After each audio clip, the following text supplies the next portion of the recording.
Welcome to the Mischler Focus. I'm Philip Mischler. The focus area for today is wind and solar power.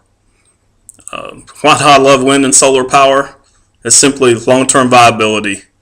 At some point, the crude, the coal, the natural gas is going to start disappearing. We're going to have to start protecting our reserves. One way to do that is through the renewable, free natural resource of wind and solar. Another reason I'm a huge fan of wind and solar, basically, the natural resource itself is free. The transportation to the location should be free if it's designed properly. I know right now the power companies are spending a lot of money doing huge wind farms and doing, huge solar fields. I'm sure that will help, and in the long term, they will have their place. I think what the country needs to do is start putting solar panels and the urban wind tunnels on every single house that's built, every apartment complex, every rooftop in America. We get almost all of our energy needs strictly from the solar and wind. Battery technology is changing rapidly. Probably within the next 3 to 5 years, you'll be able to store enough in your house for, if on one sunny day you'd store enough in your house, you'd be able to use probably the next couple days, if not for the entire week. And it just depends on how big of a battery pack you're wanting to put. Do I really suggest that? No. Do I think everybody should go off grid? No. I don't want to. The power companies have a place. They need the transmission sources across the U.S. We definitely need to improve our power grid.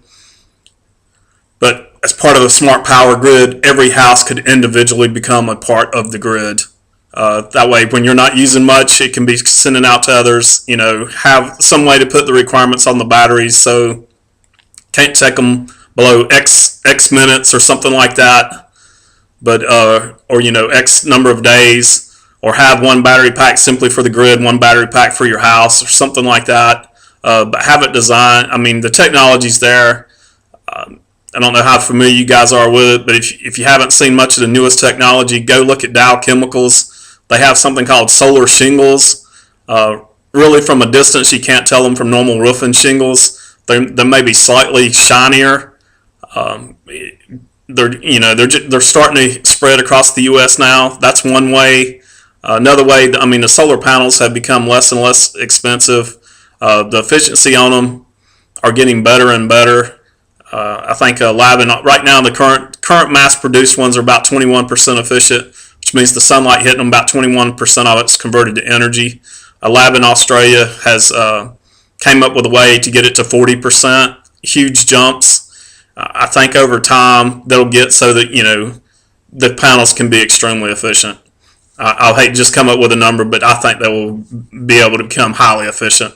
The more people study it, the more it gets it into college, university labs.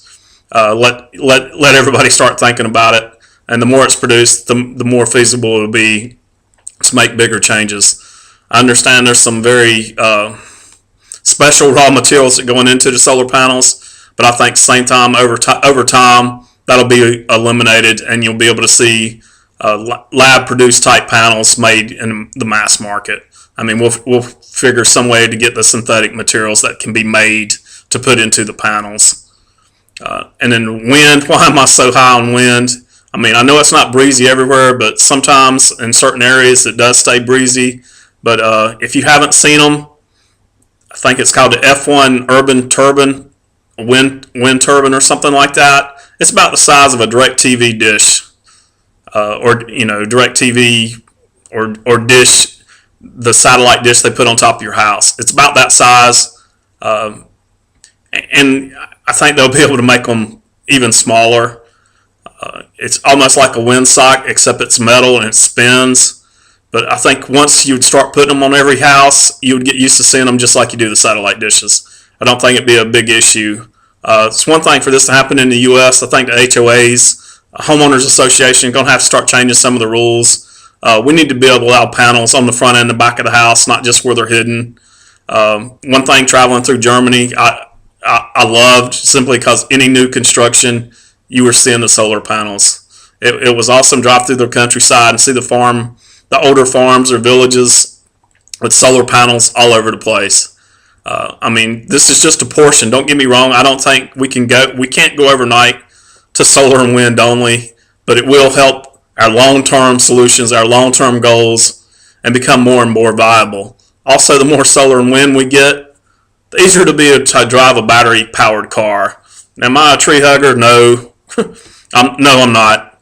But, I mean, the cleaner we can get the environment, the better. And there's some awesome technology coming along in the cars. Not sure if you saw the Tesla article. Their new Roadster's going to get basically 400 miles per the charge. That's awesome. And same thing. I'm sure there's a new sedan. They're getting ready to do a sedan for the supposedly for the masses. If you can get a sedan down so it's getting 400 to 600 miles per charge, becomes very feasible. That's about the distance you'd like to drive in a day most of the time. As long as you got somewhere you can charge it overnight. I know they're coming up with rapid charges. I know Tesla just reported they're looking at some snake type individual to help charge the car while it's going.